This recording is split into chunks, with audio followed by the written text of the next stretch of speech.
Most definitely. Let's go. Let's get some people in here. Go crazy.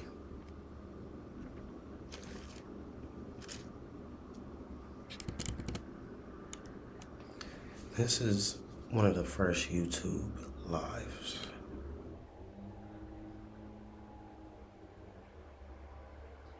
Literally live.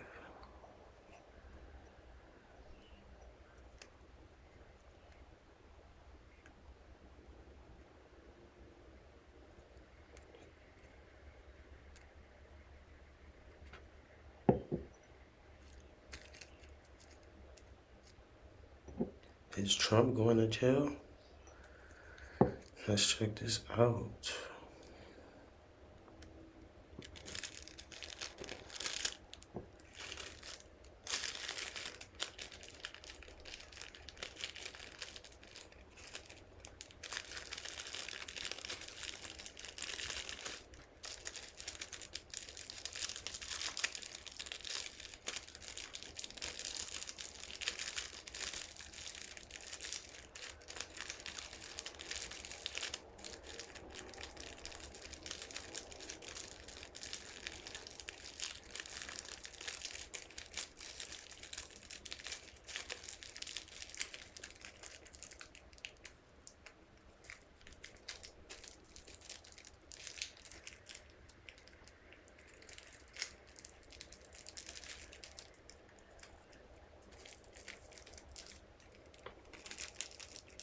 Let's go.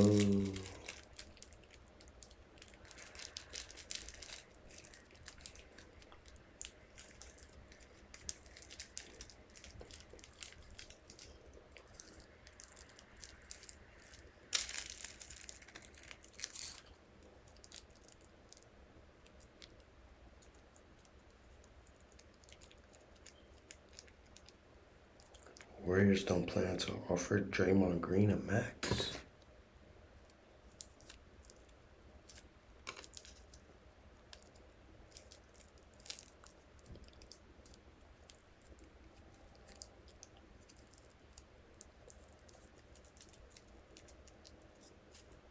Why? Okay. Let's get into it.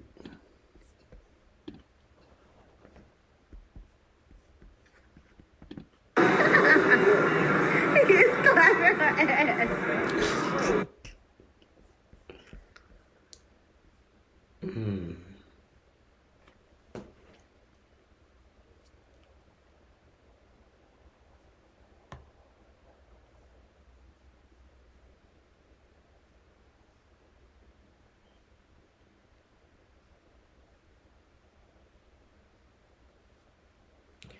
Yes, sir.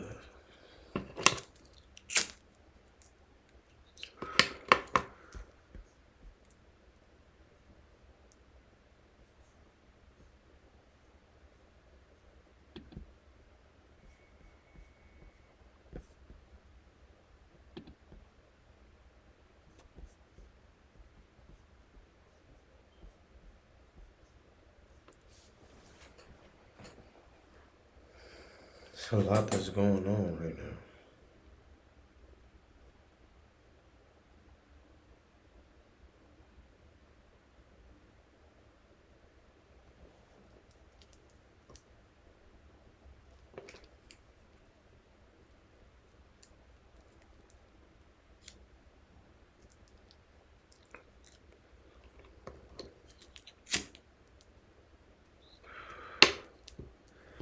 But yeah, let's see.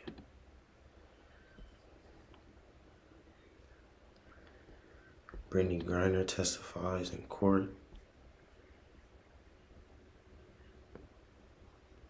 The officer to swap convicted Russian arms dealer Viktor Bout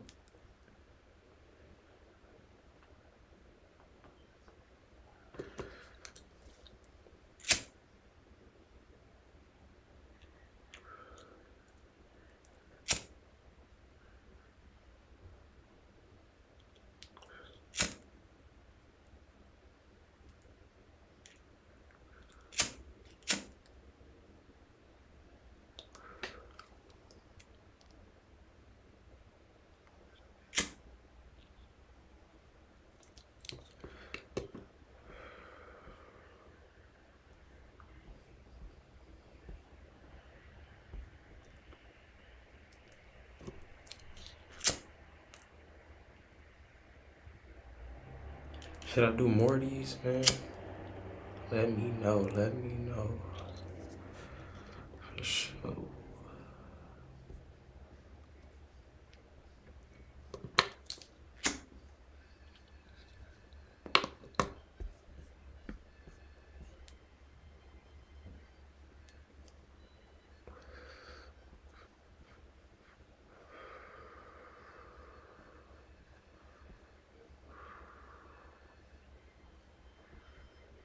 In exchange, you can exchange prisoners in Russia.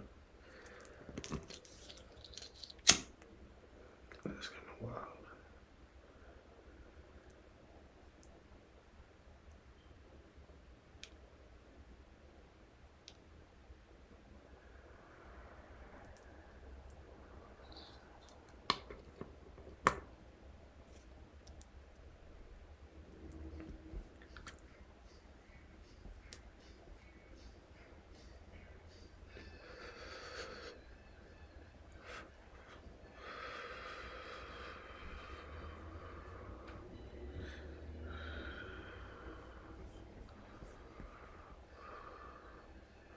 Grand Theft Auto.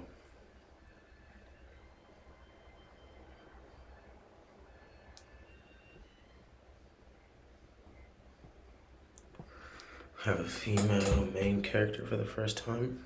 That's tight.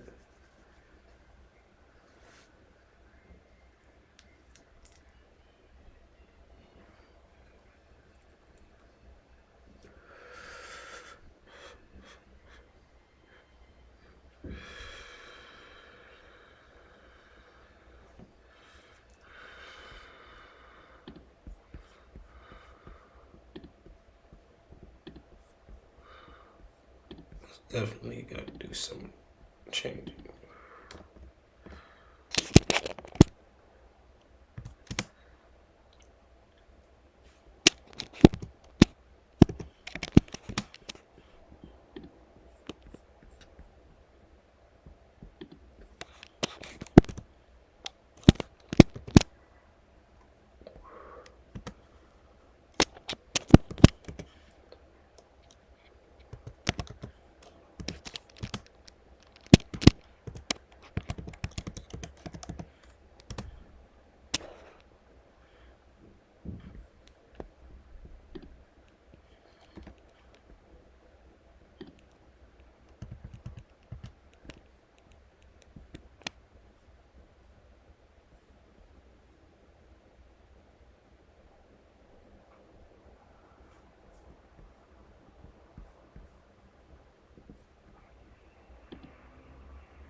Rockstar Games has spent the last 4 years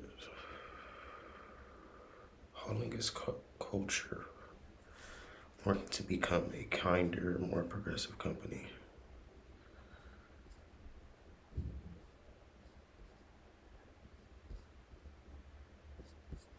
It's about time.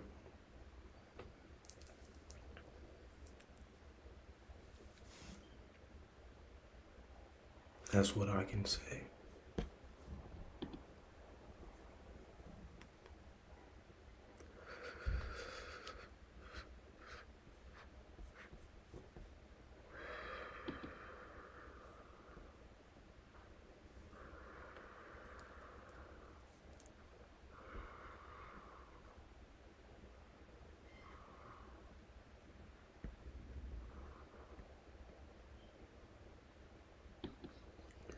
Wow. The Federal Reserve raised interest rates by 3/4 of a point on Wednesday. This is the second hike in a row of that size and fourth overall in 2022, per the New York Times as officials race to tame inflation and cool down an overheating economy. The Fed start rising. It's over.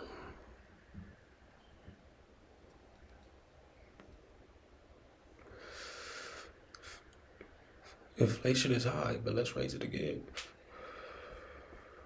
We have to. Unfortunately. Wait, what? That's crazy. Data, the only data point I have for you really is the June SEP, which I think is just the most recent thing that the committee's done. Since then, inflation has come in higher, economic activity has come in weaker than expected. But at the same time, I would say that's probably the best estimate of where the committee's thinking is still, which is that we would get to a moderately restrictive level by the end of this year, by which I mean somewhere between 3 and 3.5%, and that the committee sees further rate increases in 2023. As I mentioned, we'll update that, of course, at the September meeting, but that's really the best I can do on that. You said inflation had been a little bit hotter than anticipated. Has your view of the terminal rate changed since June? So I wouldn't say it was. I think we didn't expect a good reading, but this one was even worse than expected, I would say. I don't talk about my own personal estimate of what the terminal rate would be. I will write down that it's going to evolve. It's obviously it has evolved over the course. I think for all participants, it has evolved over the course of the year as we learn how persistent inflation is going to be. And by the time of the September meeting, we will have seen 2 more CPI readings and 2 more labor market readings, and significant amount of readings about economic activity and perhaps geopolitical developments. Who knows? It'll be a lot. It's an 8-week intermeeting period, so I think we'll see quite a lot of data, and we'll make our decision at that meeting based on that data. Gina. Sounds great. Hi, Jarrell. Thanks for taking our questions. Gina Smialek, New York Times. You kind of alluded to this earlier, but I wonder, in the event that you see several months of very weak headline inflation numbers because oil prices are coming down so much, but core inflation continues to be strong or even picks up, I wonder how you would think about that. So it's hard to deal with hypotheticals, but I just would say this: we would look at both. And we'd be asking ourselves, are we confident that inflation is on a path down to 2%? That's really the question. And we'll be making, our policy stance will be set at a level, ultimately, at which we are confident that inflation is going to be moving down to 2%. So it would depend on a lot of things. Of course, as I mentioned, core inflation is a better predictor of inflation going forward. Headline inflation tends to be volatile. So in ordinary times, you look through volatile moves in commodities. The problem with the current situation is that if you have a sustained period of supply shocks, those can actually start to undermine or to work on de-anchoring inflation expectations. The public doesn't distinguish between core and headline inflation in their thinking. So it's something we have to take into consideration in our policymaking, even though our tools don't really work on the some aspects of this, which are the supply side issues. I just feel like they're answering someone else's answers. They don't know. He's a puppet from somebody else. Confidence in not being in a recession? And second, how would or would not a recession change policy? Is it a bright line, sir, where contraction of the economy would be a turning point in policy, or is there some amount of contraction of the economy the committee would be willing to abide in its effort to reduce inflation?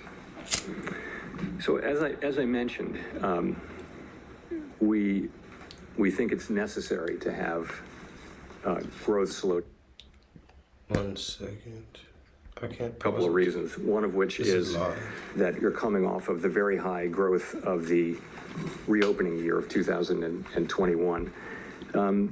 You're also seeing tighter monetary policy, and you should see some slowing. We actually think we need a period of growth below potential in order to create some slack so that the supply side can catch up. We also think that there will be, in all likelihood, some softening in labor market conditions. And those are things that we expect and we think that they're probably necessary if we were to have to get inflation, if we were to be able to get inflation back down on a path to 2% and ultimately get there. question was whether you see a recession coming and how that might or might not change policy. Thanks. So we're going to be focused on getting inflation back down. And as I've said on other occasions, price stability is really the bedrock of the economy. And nothing works in the economy without price stability. We can't have a strong labor market without price stability for an extended period of time. We all want to get back to the kind of labor market we had before the pandemic, where differences between racial and gender differences and that kind of thing were at historic minimums, where participation was high, where inflation was low. We want to get back to that, but that's not happening. That's not going to happen without restoring price stability. So that's something we see as something that we simply must do, and we think that we don't see it as a trade-off with the employment mandate. We see it as a way to facilitate the sustained achievement of the employment mandate in the longer term. Howard Schneider with Reuters. Particularly in regard to expectations, it's been said the last few months that the risks of doing too little outweighed the risks of doing too much. Does that remain the bias? So we're trying to do just the right amount, right? We're not trying to have a recession, and we don't think we have to. We think that there's a path for us to be able to bring inflation down while sustaining a strong labor market. As I mentioned, along with, in all likelihood, some softening in labor market conditions. So that's what we're trying to achieve, and we continue to think that there's a path to that. We know that the path has clearly narrowed, really based on events that are outside of our control, and it may narrow further. I do think, as I said just now, that restoring price stability is just something that we have to do. There isn't an option to fail to do that, because that is the thing that enables you to have a strong labor market over time. Without restoring price stability, you won't be able to, over the medium and longer term, to actually have a sustained period of very strong labor market conditions. So, of course, we serve both sides of the dual mandate, but we actually see them as well aligned on this. But as a follow-on to that, given the uncertainty and the sort of paradoxical flow of data you've been getting, if you're going to make a mistake, would you rather make the mistake on doing too much, raising too much, than raising too little? Yeah, we're trying not to make a mistake. Let me put it this way. We do see that there are two-sided risks. There would be the risk of doing too much and imposing more of a downturn on the economy than was necessary. But the risk... Okay, man.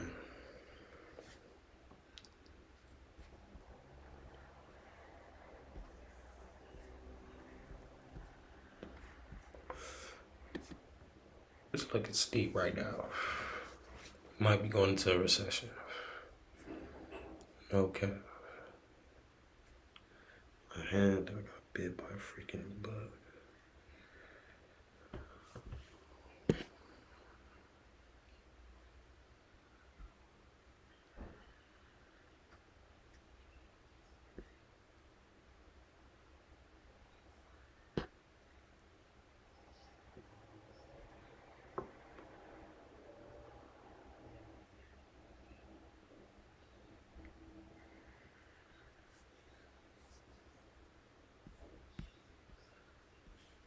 Yeah.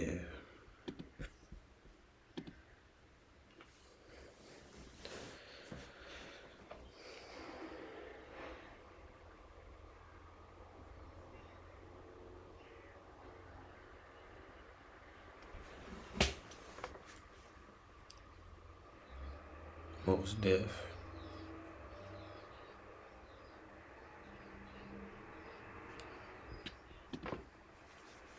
There's a lot of things going on out here. Like I said, another big Fed rate hike. What to expect from the next set of January 6 committee hearings.